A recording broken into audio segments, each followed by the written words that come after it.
Hello everybody, it's Kendra here. Welcome back. So a few weeks ago I posted a video showing the process of dyeing this Knit Picks Wool of the Andes in the Lake Ice Heather color, and I took you through as I dyed up all of these skeins and decided that I would be knitting a sweater with it. And at the end of that video I asked if anyone would be interested in seeing that yarn knit up, and I got a big yes. So this is going to be showing my process starting from winding up these skeins, and you can see all that blue variation within the yarn. It really does. Each skein looks quite similar, but they all have from light to dark tones.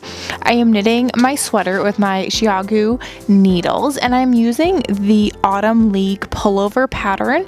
This is a free pattern that can be found on Ravelry.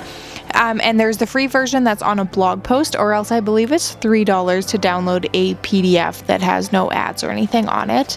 However, there are fairly limited sizes. I think it just goes from small, medium, medium large, and large extra large. And at first here I'm thinking of knitting the large to extra large, especially since I do want a oversized sweater. So as I get going, I join in the round. This is a raglan increase sweater. However, it does, instead of using short rows the way I've used them in the past, it knits flat for the first little bit and then it's joined in the round. And there's a little detail on the neckline of slip stitches to kind of give it that sweatshirt look. So with raglans, I find it really helpful to keep trying them on as I go.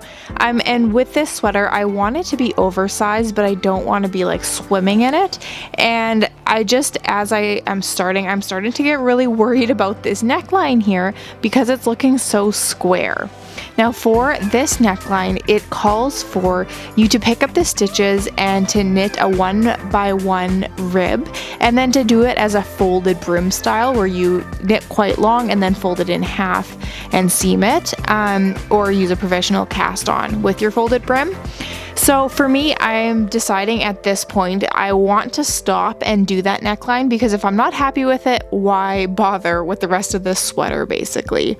Now I do know one time in the past I knit a sweater for my son that had this same sort of look, and it had a shawl collar on it, and it worked out in the end. So I'm not giving up on it, but I just want to take some time to knit that neckline and try it on and see if there are any adjustments that need to be made just before I get any more time invested into knitting this sweater. I'm also thinking, just from trying it on, that I'm not going to do as many raglan increases as it calls for in the original sweater pattern, because it's already looking almost deep enough, and I do want it oversized like I said, but I'm a little bit worried if I keep increasing it's just going to be too big. So I pick up my stitches around the neckline and work on that 1x1 rib.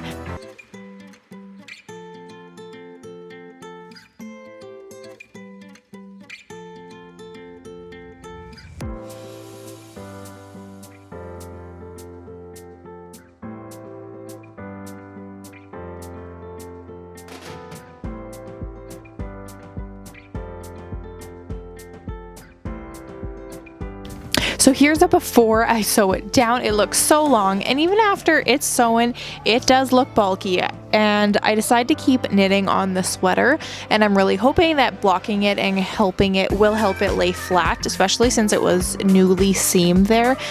All the stitches are kind of not laying as flat as they could.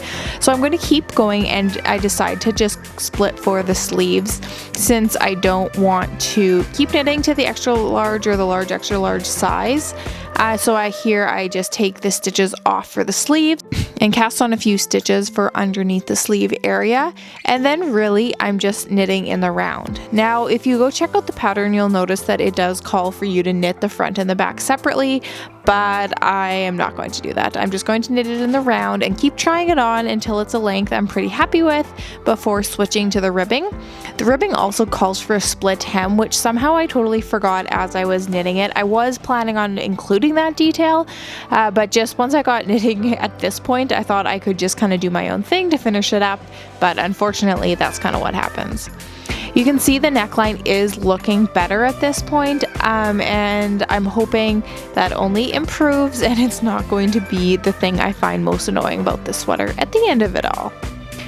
Just gonna keep on knitting in the round. You can see I do have a progress keeper here on my knitting, and I really like that when knitting sweaters, just to kind of track my progress. And also if I measure and then put a little like clasp on there, it shows, I can just look from there to see how much more I need to do.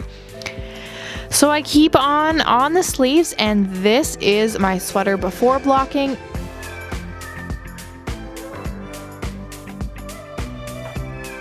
And now that it has been blocked. I also wanted to comment on alternating skeins because I tried, after splitting for the sleeves, I tried using the helical knitting method where you slip a few stitches at the end of the round and then switch your yarn, and I was not happy with the result at all. I felt like it was pulling weird, and I ended up switching to just a regular alternating every row right at the underarm, and I found that worked a lot better. So this isn't my final Autumn League pullover. So generally, some thoughts about the process. First of all, the skeins are quite different, even though they look pretty similar. And I alternated, but there is still some striping. You can see, especially in the flat shots, I notice it the most, but you can see it's darker here and lighter here. Obviously, that's where the skeins ended, the first one ended. However, I did vary them. It's not like I changed both strands at a time, and I thought that would help with the process, but anyways, it's subtle. I don't think it's going to be an issue. It doesn't bother me. I'm just pointing that out. I ended up going between the medium large and the large extra large, and it's still quite roomy. I don't think it's like crazy. I'm gonna wear it. It's not, I don't know. I wouldn't want to go to the full XL because this length would just be so long, and that's not really what I was going for, but it still gives me that cozy, oversized sort of look. Onto the neckband. You know, I was a little bit worried about this, and really, I'm disappointed how wide it is. I feel like that's the sort of problem in every sweater I'm having a hard time combating. It's just they're always ending up too wide. I want them to be more of a crew neck, and I just end up with too much room in there. I don't know how much of that, maybe I'm knitting too large of a size, but it seems like I need it in other areas to have those stitches. So maybe I need to start smaller and then just increase. As far as the bulk goes, it lays more flat than I thought it would, or was worried after I knit it, and I think blocking really helped with that, although there is a little bit of loosey-goosiness.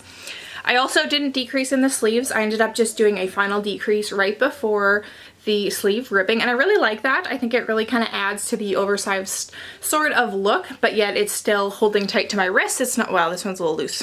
I don't know how that happened. They're the same amount of stitches, so I'm hoping that will just even out. It really was not blocked very precisely, so I'm gonna blame that because otherwise it should be the same. Overall, this is the sweater that I ended up with. So let me know, is this what you expected it to look like? It's always fun seeing how it goes from before the dye, after the dye, and then what it looks like all knit up. I think the variation is nice. It's subtle, but it still has a little bit more than the original, which was the Lake Ice Heather colorway from Knit Picks. That's all for me this week. Thank you for watching. If you'd like to see more, be sure to subscribe, and I will see you next time. Bye!